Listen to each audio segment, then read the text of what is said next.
और हेडलाइंस के बाद अब खबरों को तफसील से जानेंगे।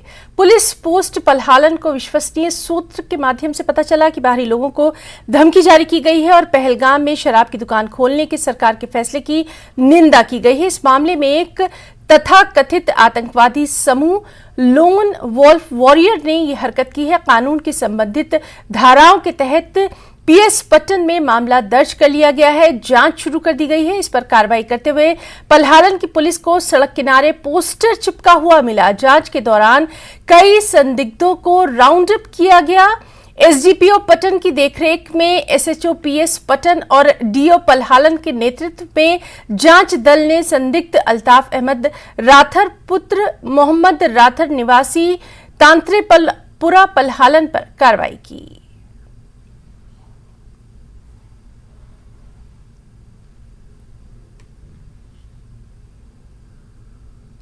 आरएसपुरा पुलिस की तरफ से विशेष अभियान चलाकर लोगों को सूचना दी गई कि जिन लोगों ने भी अपनी दुकानें तथा मकान किराए पर दिए हैं उनकी पूरी जानकारी स्थानीय पुलिस स्टेशन में दी जाए।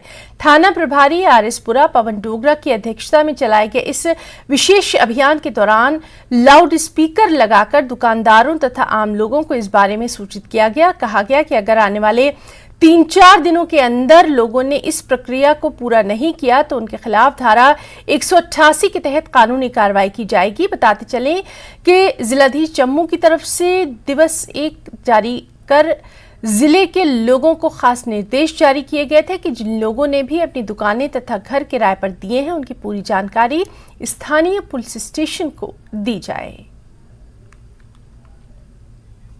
सभी आरएसपुरा वासियों को सूचित किया जाता है कि जिसने भी अपनी दुकानों या घरों में किराएदार रखे हैं वो सभी पुलिस स्टेशन आके अपने किराएदारों की वेरिफिकेशन कराएं। डिस्ट्रिक्ट एडमिनिस्ट्रेशन की तरफ से आपको वक्त दिया जाता है कि जल्द से जल्द किराएदारों की वेरिफिकेशन कराएं, नहीं तो आपके खिलाफ कानूनी कार्रवाई की जाएगी। कुलगाम कस्बे के अस्पताल रोड के निवासियों ने बिजली विभाग के खिलाफ प्रदर्शन किया। स्थानीय लोगों ने कुछ देर के लिए कुलगाम अस्पताल रोड पर यातायात की आवाजाही को रोक दिया और अपना विरोध प्रदर्शन किया। रात 2:30 बजे पे गोमुत रात 2:30 बजे गोमुत पावर रात 2:30 बजे पे आव पावर वावर कहें वन कर सुबह पे फोन हाथ काल कर फोन हाथ सुबह पे वोन अत संभालान तो कहें वन वोत 1 बजे पे टोटल फोन तुलन गई मजबूर हड़ताल ये कर खुद सन गुजारिश युच कि अस गई पावर अगर फीस भरान कम खुद भरान। खबर आरएसपुरा से है, जहां बिजली की हो रही अघोषित कटौती को लेकर गुरुवार को स्थानीय लोगों ने किसान नेता चौधरी मोहन सिंह की अध्यक्षता में जबरदस्त विरोध प्रदर्शन किया। सरकार से मांग की और कहा कि बिजली की कटौती को जल्द से जल्द दूर किया जाए। इस दौरान उन्होंने कोटली शाह दुल्ला के पास मार्ग भी अवरुद्ध रखा। इस दौरान मौके पर पहुंचे नायब तहसीलदार तथा एसडीपीओ ने प्रदर्शनकारियों को भरोसा दिलाया कि उनकी मांगों को बिजली विभाग के उच्च अधिकारियों के सामने रखा जाएगा, जिसके बाद लोगों ने आवाजाही के लिए मार्ग को खोला। ऑफिस प्रोटेस्ट किया और वार्निंग दी कि हमें बिजली चाहिए, हमारा अनशुल्क चला कोई मतलब नहीं। और ये सरकार 15 दिन में नहीं जाती। मैंने 1 हफ्ते की वार्निंग दी थी, मैं 15 दिन बाद रोड पे आ रहा हूँ। ना कोई एडमिशन ने पूछा, ना एसएम ने पूछा, ना किसी एक्शन ने पूछा, ना ए लेवल ने पूछा मैं क्या परेशानी है आपको। लोगों का मसला है, सब्जी है बंद, रात को बंद, दिन को बंद, सुबह बंद, कोई टाइम टेबल ही नहीं है। सुबह किसी ने अपने मंदिर मस्जिद जाना है, गुरुद्वारे जाना है, किसी ने अपने काम जाना है, बच्चों ने स्कूल जाना है, वो उनको गर्म पानी मिलेगा कैसे नहाएंगे। एसडीपीओ टनमर्ग हिलाल खालिद के तबादले के बाद एसडीपीओ कार्यालय में एक विदाई समारोह का आयोजित किया गया। इस दौरान एसडीपीओ हिलाल खालिद की सेवाओं की सराहना की गई। समारोह में नव नियुक्त एसडीपीओ टनमर्ग जावेद अहमद का कार्यभार ग्रहण करने पर फूल माला पहनाकर भव्य स्वागत किया गया। पुलिस जवानों और स्थानीय लोगों ने हिलाल खालिद को विदाई दी और नए एसडीपीओ जावेद अहमद का स्वागत किया। समारोह में विभिन्न वरिष्ठ अधिकारियों ने भी भाग लिया।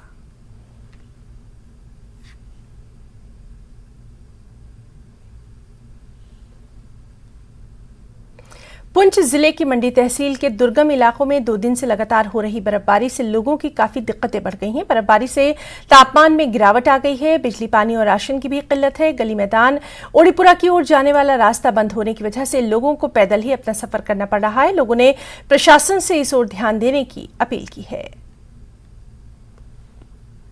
परेशानी तो है सर, लेकिन अच्छा भी है। बर्फबारी होना ज़रूरी है, क्यों हमारी खेती बाड़ी का काम अच्छा होता है। अगर बर्फबारी नहीं होएगी तो उससे भी प्रॉब्लम होती है बहुत। तो वरना इससे पहले जो बर्फ़ नहीं है, ये सूखे ठंड से बहुत लोग बीमार हो रहे थे, लेकिन अब तो यही प्रॉब्लम है। कल रोड बंद हो जाती है, पहले 1-2 इंच 4 इंच बर्फ़ गिरने से 10 दिन रोड बंद रही। तो गवर्नमेंट थोड़ा ध्यान कम देती है कि उससे लोगों को क्या है, बीमार होते हैं, फिर यहाँ से चारपाई पे उठा के सब्जियाँ ले जाना पड़ता है। तो वो कारणों से हमें थोड़ी गवर्नमेंट की हेल्प रहनी चाहिए। बर्फबारी तो होती रहती है, ये तो अच्छी बात।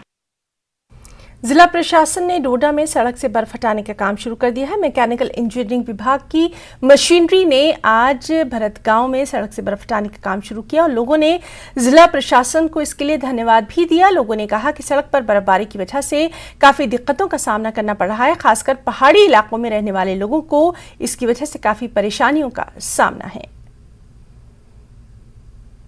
डीसी साहब का शुक्रिया अदा करना चाहते हैं। हमने पहली बार देखा कि बर्फ पड़ी तो उठा ली, इस बार फिर पड़ी तो फिर उठा ली। तो हमें पहले बहुत दिक्कतें आती थी, हम हफ्ता बर्फ नहीं उठती थी। तो इस बार उठी, लोगों को परेशानी नहीं हुई। जैसे किसी ने सामान लेना है या कोई बीमार हो जाता है। हम एडमिनिस्ट्रेशन के बहुत आभारी हैं, जो वक्तन फवक्तन यहाँ पे अपनी मशीनें बेच के हमारी रोड को क्लियर करवाते हैं, क्योंकि हमें बहुत दिक्कत आती है। यहाँ पे बीमार पड़ जाते हैं तो फिर हम उनको पहले खाट पे उठा के ले जाते थे, लेकिन अब अल्हम्दुलिल्लाह एडमिनिस्ट्रेशन का बहुत बड़ा शुक्र है। और जो ये मैकेनिकल डिवीज़न की मशीनें यहाँ पे बेचते हैं और रोड को क्लियर करवाते हैं। और आगे से भी हम इनसे अपील करते हैं कि हमेशा यहाँ के लिए तैनात रखा करें मशीनें। उधमपुर के पिटनबार में निर्माणाधीन सीवेज ट्रीटमेंट प्लांट जल्द ही पूरा हो सकता है। एसटीपी के सिविल कार्यों में पूरी मशीनरी का 90% स्थापित कर दिया गया है और शेष कार्य भी प्रगति पर है। आधुनिक तकनीक का इस्तेमाल करके यहां पर खास काम किया जा रहा है। उधमपुर में पानी की समस्या समाप्त होने की उम्मीद है तथा 2 अन्य सीवेज संयंत्रों पर भी खासा काम चल रहा है।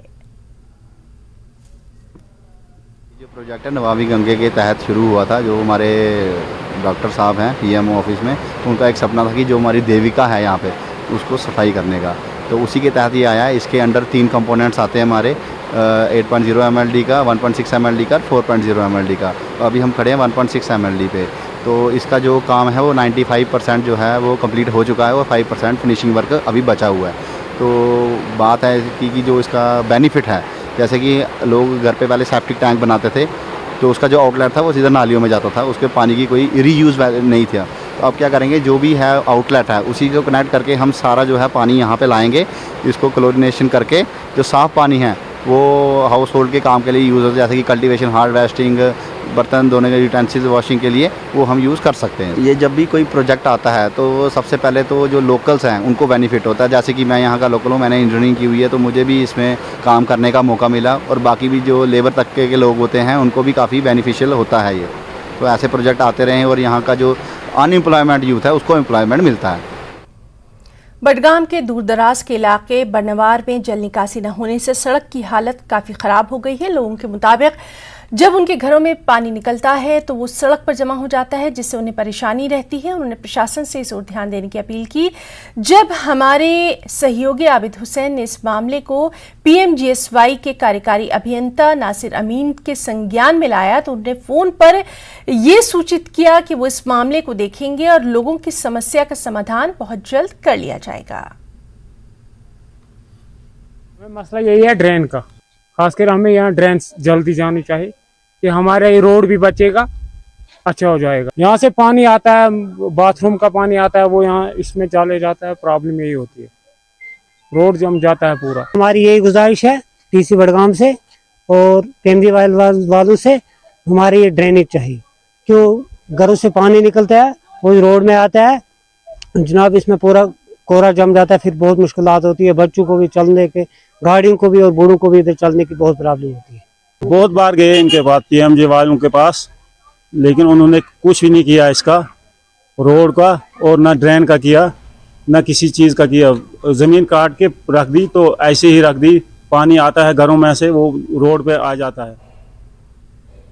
आज़ादी का अमृत महोत्सव के हिस्से के तौर पर जिला प्रशासन सामा द्वारा सामा में समृद्ध डोगरा विरासत को मनाने और बढ़ावा देने के लिए 2 दिवसीय बिरसा कार्यक्रम का समापन हुआ। इस मौके पर मुख्य अतिथि सामा की उपायुक्त सुश्री अनुराधा गुप्ता ने समाज के सभी वर्गों से आगे आने और डोगरा विरासत की सांस्कृतिक और लोकाचार को बढ़ावा देने का आह्वान किया। सामा के किले में आयोजित बिरसा कार्यक्रम में डोगरी खाना बनाने के साथ साथ वेस्ट चीजों को इस्तेमाल करने पर खास एग्जीबिशन भी लगाई गई। डीसी सामा ने इस मौके पर कहा कि बिरसा कार्यक्रम हर साल सामा में जिला प्रशासन एक त्योहार के तौर पर मनाया करेगा।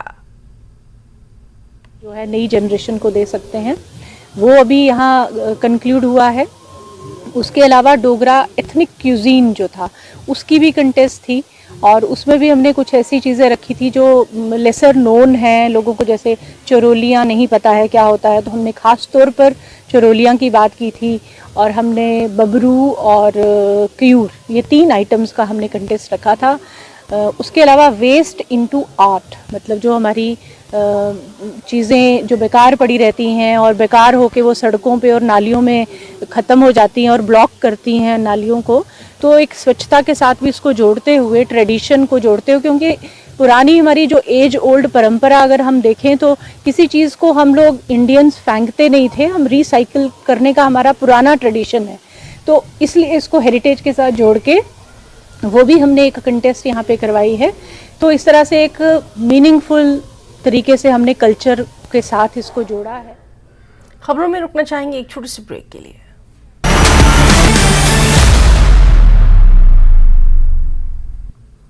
ब्रेक के बाद खबरों में आगे बढ़ेंगे। पुंछ के पूर्व एमएलसी यशपाल शर्मा की पहली बरसी की याद में उन्हें याद करने एवं श्रद्धांजलि अर्पित करने के लिए बुधवार को शहीद DSP Manjeet Singh memorial volleyball club की तरफ से शेर Poonch Yashpal Sharma memorial volleyball tournament का शुभारंभ किया गया। इसका उद्घाटन समारोह नगर स्थित डिग्री कॉलेज मैदान में किया गया। इसमें भाग लेने वाली जिले भर की 8 टीमों के खिलाड़ियों, खेल प्रेमियों, नागरिकों ने भाग लिया। इस समारोह में मोहम्मद तारिक, चेयरमैन शहीद DSP Manjeet Singh memorial volleyball club Poonch, अधिवक्ता परिषद के जिला अध्यक्ष एडवोकेट संजय रैना मुख्य अतिथि के रूप में मौजूद रहे। इस मौके पर सभी लोगों ने बारी बारी से यशपाल शर्मा के चित्र पर पुष्पांजलि अर्पित की, उन्हें श्रद्धांजलि दी। तारिक खान साहब जो कि चेयरमैन है शहीद Manjeet Singh memorial volleyball club के, उन्होंने यशपाल शर्मा जी को खराजी अकीदत और अपने श्रद्धा सुमन अर्पित करते हुए उनकी याद में 2 दिवसीय यहाँ पर वॉलीबॉल कैंप का यहाँ पर और मैच का एक टूर्नामेंट रखा है। तो उसी सिलसिले में आज उन्हें श्रद्धा सुमन भी अर्पित किए गए और उन्हें भरपूर श्रद्धांजलि जो है हिंदू मुस्लिम सिख द्वारा पेश की जाए। हमारे पुंछ की एक बहुत ही, मैं कहूँगा कि एक अजीम शख्सियत जो कि शेर पुंछ के नाम से जाने जाते थे, यशपाल शर्मा साहब, उनकी बरसी है, तो उसके उनको इस बरसी, उनकी पहली बरसी पे हमने श्रद्धांजलि देने के लिए शहीद मंजीत सिंह वॉलीबॉल क्लब पुंछ ने एक फैसला लिया कि हम उनकी याद में टूर्नामेंट जो है उसको इनकाद करेंगे। तो वही ये टूर्नामेंट आज उनकी याद में ये टूर्नामेंट यहाँ पे डिग्री कॉलेज ग्राउंड पुंछ में शुरू हुआ है। तो इसमें कुल मिला के हमारे जिला की 8 टीमें जो है वो इसमें शामिल हैं।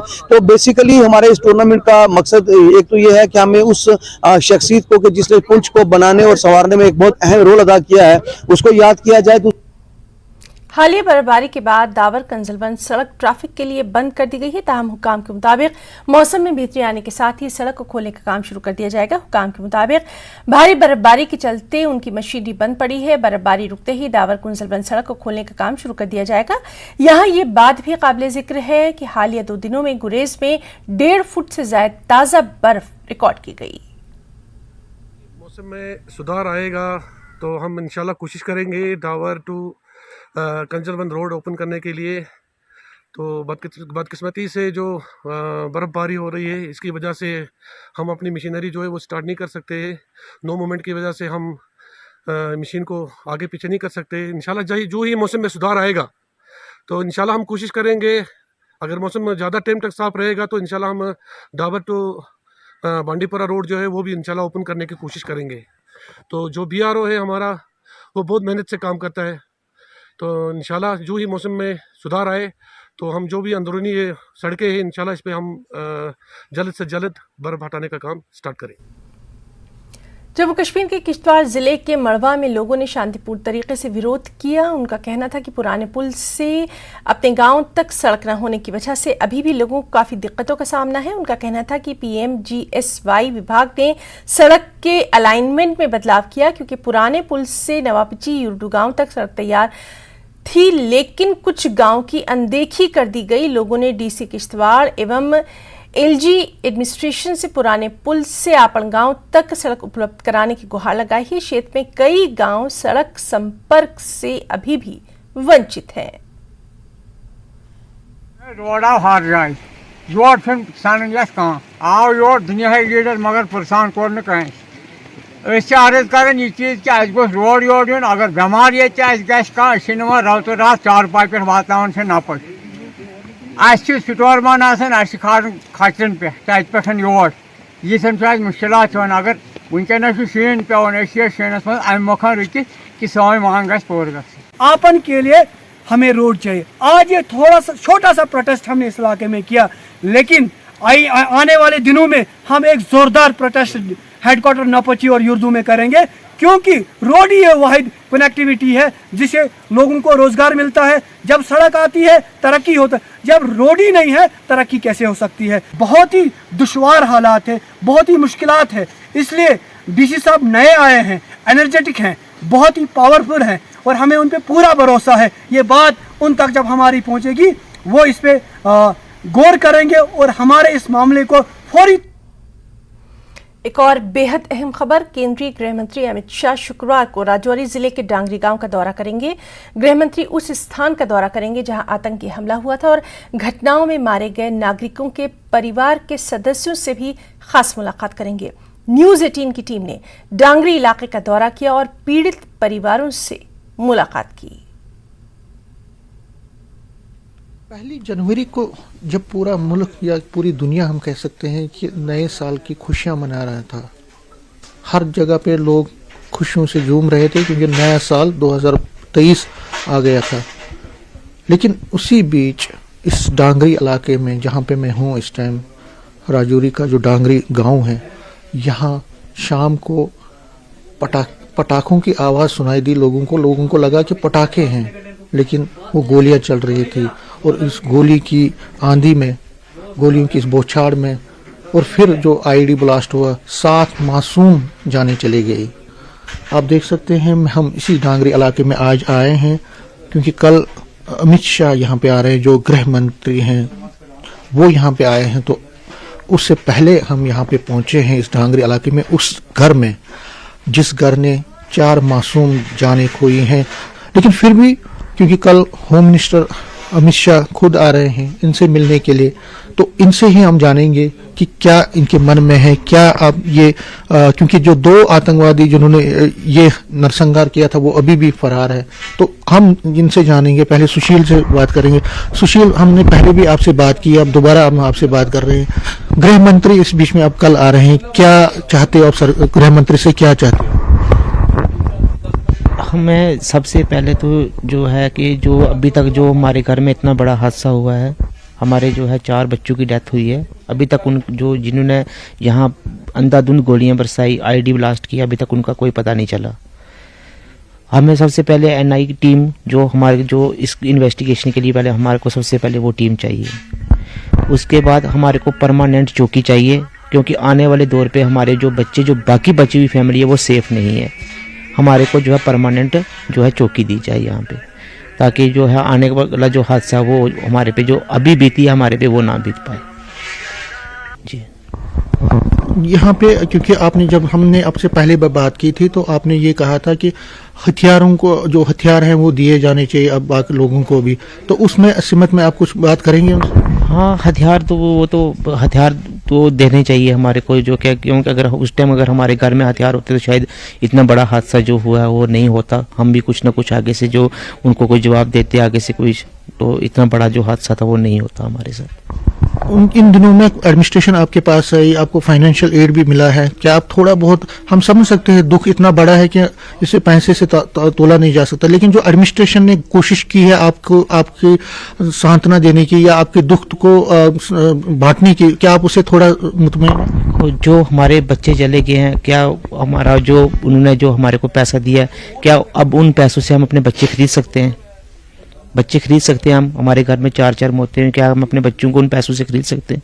नहीं खरीद सकते हम उन बच्चों को। हमारा जो बच्चे चले गए हमारे पास से, वो उनका जो पैसा देने से हम अपने बच्चे हमारे वापस नहीं आएंगे उससे। आप ये मानते हैं कि जब तक ये हत्यारे जो हैं उनको नहीं मारा जाता तब तक आप चाहे सुख से नहीं बैठे? बिल्कुल, जब तक वो हमारे सामने नहीं आएंगे तब तक हम चैन से नहीं बैठेंगे। ना ही हमारे को मतलब चैन आएगा, ना हम सो पाएंगे, ना हम बैठ पाएंगे, ना हम लेट पाएंगे, क्योंकि जब तक हत्यारे हमारे सामने नहीं आएंगे तब तक हमारे को चैन नहीं आएगा, क्योंकि उनको हमारे सामने लाना चाहिए, हमें पता चले कि किसने ये कारण हरकत की है हमारे साथ। एडमिनिस्ट्रेशन की तरफ से आपको यकीन दहानी तो हुई, वो कोशिश कर रहे हैं कि उनको पकड़ने की, लेकिन अभी तक तो हालांकि कुछ चीजें चल रही हैं उस मामले में, तो आपको लगता है कि कुछ ना कुछ जल्दी हो सकता? देखो, आज 12-13 दिन हो गए हैं, तो क्या कोशिश कर रहे हैं? वो कहाँ गए हैं? वो कहाँ जा सकते हैं? इन्होंने कोशिश की ही नहीं है। पहले नंबर तो जब रात को इतनी अंधाधुंध गोलियां बरसाई, उसके बाद हमारी फोर्सेस ने क्या देखा, 15 घंटे के बाद हमारे घर में ब्लास्ट हुआ, उसका जिम्मेवार कौन है? 15 घंटे के बाद हमारे घर में जो ब्लास्ट होता है, 15 घंटे के बाद हमारे 2 मासूम बच्चों की जान जाती है। 15 घंटे में क्या इन्होंने सर्च ऑपरेशन क्यों नहीं किया? वहां पर कॉर्डन क्यों नहीं किया? इस फैमिली को सेफ क्यों नहीं किया उन्होंने? खबर हिमाचल से है। सीएम सुखविंदर सिंह सुक्खू का सचिवालय परिसर में कर्मचारियों ने शानदार स्वागत किया। यहां सीएम का सचिवालय सेवाएं कर्मचारी महासंघ ने सीएम के स्वागत के लिए समारोह का आयोजन किया। इस दौरान सीएम के साथ कैबिनेट मंत्री अनिरुद्ध सिंह, सीपीएस संजय अवस्थी और विधायक सुरेश कुमार मौजूद रहे। समारोह में कर्मचारियों को संबोधित करते हुए सीएम सुखविंदर सिंह सुक्खू ने कहा कि हिमाचल प्रदेश उनका परिवार है, सचिवालय उनका घर और सचिवालय के कर्मचारी घर के लोग। सीएम ने कहा कि सेवा भाव उनके स्वभाव में है। सरकार आम आदमी के लिए काम करेगी, गरीबों का खास ख्याल रखेगी। सरकार की संवेदनशीलता गांव के लिए है। ग्रामीण आर्थिक व्यवस्था को मजबूत करना सरकार का लक्ष्य है। यहां सीएम ने यह भी कहा कि ओपीएस का फॉर्मूला तैयार है और जो भी सेवानिवृत्त होगा उसे ओपीएस दी जाएगी। ओपीएस का वादा वोट के लिए नहीं है, इसका मकसद सामाजिक सुरक्षा देना है। विभाग का खुद रिव्यू कर रहे हैं। सब मंत्री जानते हैं कि हम सत्ता के लिए आए हैं, परिवर्तन के लिए आए हैं। कोई टारगेट नहीं दिया गया, वो अपने मंत्रालय को खुद चलाएंगे और दृष्टिकोण स्पष्ट है। आम आदमी और समाज के अंतिम व्यक्ति तक हमारा कार्य पहुंचे, इस दृष्टिकोण से हम कार्य कर रहे हैं। और सभी मंत्री चाहते हैं ना, समय तो चाहिए, 3-4 साल चाहिए होता है जब उसके परिणाम आने हैं, तो आप 3-4 साल बाद परिणाम सुगत देखेंगे। कल से कैबिनेट तो विस्तार होगा, क्योंकि बहुत सारे विभाग ऐसे हैं जो अभी तक आवंटित नहीं हुए हैं। तो अभी तो हुआ है ना कैबिनेट विस्तार, अभी आगे भी होगा। सर, कल से पहली कैबिनेट मीटिंग है और कई बड़े ऐलान की उम्मीद है। देखिए, लोहड़ी पे तोहफे मिले। कांग्रेस पार्टी की सरकार आने के बाद हमने वादा किया था कि जब भी पहली कैबिनेट होगी, सरकारी कर्मचारी जिन्होंने हिमाचल प्रदेश में विकास की गाथा लिखी है, अधिकारी जिन्होंने विकास के नए मील और आयाम स्थापित किए हैं, उनको हमने पूरा खाका तैयार कर लिया है। हम भारतीय जनता पार्टी की तरह झूठ नहीं बोलते हैं। हम पूरा बजट के साथ कल हम अपने सरकारी कर्मचारियों को जो उनकी मांग थी, जो कांग्रेस पार्टी ने अपनी मांग में कहा, वो कल आपको देखने को मिलेगा। सर, पिछली सरकार में कर्मचारियों का प्रोत्साहन था, बच्चे नहीं मिले, आप क्या आश्वासन दे रहे कर्मचारियों? मैं तो कह सकता हूँ पिछली सरकार ने तो जनता को ठगा है, सच बता रहा हूँ। ये ठग सरकार की उपाधि दीजिए ने। इस सरकार ने क्या किया कि 5 साल में ना भत्ते दिए, कर्जे पर कर्जा चढ़ाया। 75,000 करोड़ रुपए का कर्जा चढ़ चुका है। मेरा आपने वक्तव्य आज सुना है, खजाना बिल्कुल खाली है। हमें अभी इस धर्मशाला विधानसभा में बजट कर्जा लेने के लिए बिल लाना पड़ा, क्योंकि खजाना में पैसा ही नहीं है। अब हमें सत्ता मिली हो, उन्होंने ये सोचकर कि अगर हम आ गए तो हमको दिल्ली से मदद मिल जाएगी, ये आ गए तो ये कर्जे के नीचे इतने दब जाए कि कुछ ना करें। लेकिन हम फैसले करेंगे और हिमाचल के लोगों के प्रति फैसले करने में हम हमेशा आगे रहेंगे। बहुत बहुत धन्यवाद। खबरों में फिलहाल इतना ही। नमस्कार।